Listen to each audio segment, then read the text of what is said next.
भैया पुचके कैसे करके दिए? 10 के 10 मिलेंगे भैया। वाह बढ़िया है। एक प्लेट लगा दीजिए, दो सूखे पुचके और लगा दीजिएगा। अरे भैया, पुचके कैसे करके दिए? 10 के 2 मिलेंगे भैया। क्या? हमारे जमाने में तो 10 के 10 मिलते थे, अभी 10 के 2? ठीक है भैया, लगा दीजिए। दो सूखे पुचके एक्स्ट्रा देने पड़ेंगे? वो नहीं मिलेगा। क्या वो भी नहीं? आपका भी सही है भैया, दीजिए।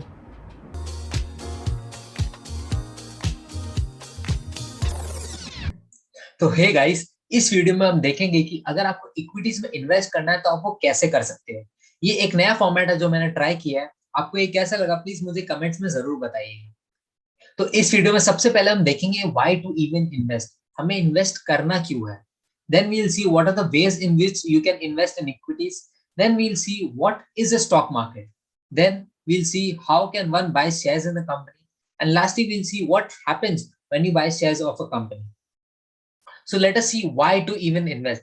हम सबको बताया जाता है कि जितना जल्दी आप इन्वेस्टिंग स्टार्ट करोगे उतना अच्छा है, लेकिन भाई इन्वेस्ट करें क्यों हम? तो उसके बेसिकली 3 रीजंस है। पहला है टू बीट इन्फ्लेशन। जैसे कि आपने वीडियो के स्टार्टिंग में देखा था, जो पुचका आपको 10 रुपए के 10 पीस मिलते थे एक टाइम पे, वो आज आपको 10 रुपए के 2 पीस मिलते हैं। Why is this so? Because the cost of living is increasing. अगर हम इन्फ्लेशन का एक डेफिनेशन देखें, so it is basically the rate at which the value of a currency is falling and consequently the general level of prices for goods and services is rising.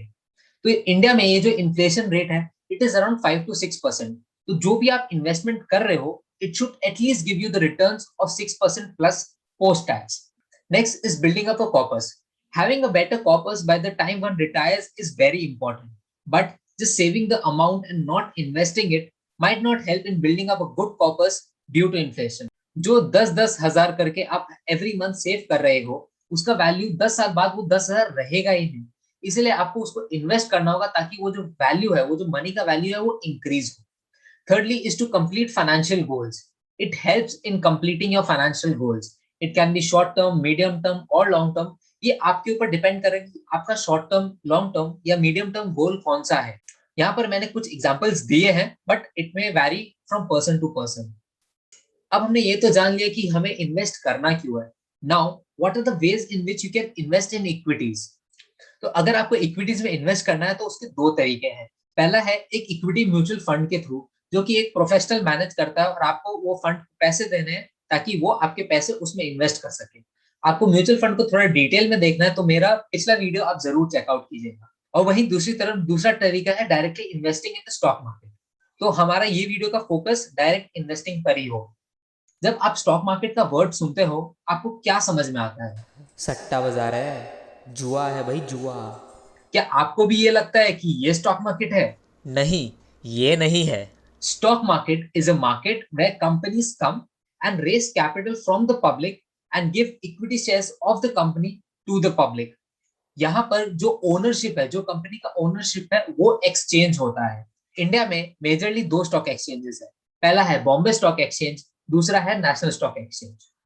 तो अब हम देखेंगे कि अगर एक कंपनी को अपने आप को स्टॉक एक्सचेंज में लिस्ट करवाना है तो कैसे करते हैं। इसके लिए हम एक सिनेरियो इमेजिन करेंगे। सपोज कि आपकी एक कंपनी है, आपको अपने कंपनी को एक्सपैंड करना है, तो उसके लिए आपको कैपिटल चाहिए। सो rather than raising capital from debt, the management decides to raise funds for the company by issuing equity shares of the company to the general public. तो आप अपना एक DRHP फॉर्म करोगे और वो आप SEBI, that is security exchange board of India, को आप सबमिट करोगे। अब ये डीआरएचपी क्या है? डीआरएचपी का फुल फॉर्म है draft red herring prospectus.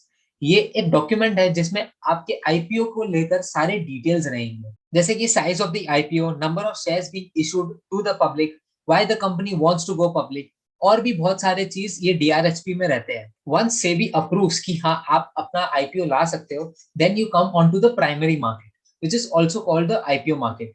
In the primary market, during the bidding process, investors can bid for shares at a particular price within the specific price band. जब भी IPO आता है, आपको एक प्राइस बैंड दिया जाता है, सपोज 98, 99, 100। ये तीन प्राइसेस में आप फिक्स कर सकते हो कि आपको कौन से प्राइस पर ये आईपीओ चाहिए।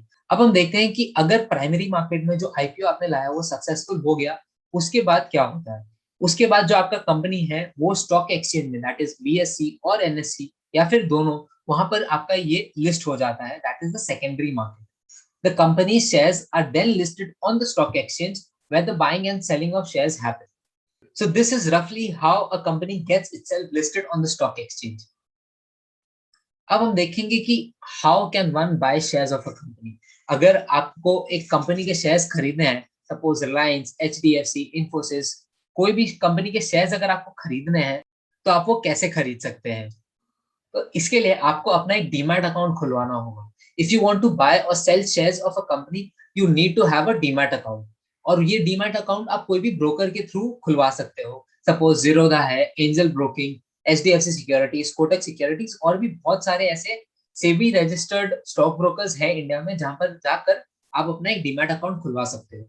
और जब आप अपने लिए एक डीमैट अकाउंट खुलवा देते हो, जो ब्रोकर है वो आपको एक यूजर नेम और पासवर्ड देगा, जो आप उस ब्रोकर के ऑनलाइन टर्मिनल, जो ट्रेडिंग टर्मिनल है, वहां जाकर आप अगर लॉग इन करोगे तो वहां पर जाकर आप बाय और सेल कर सकते हो.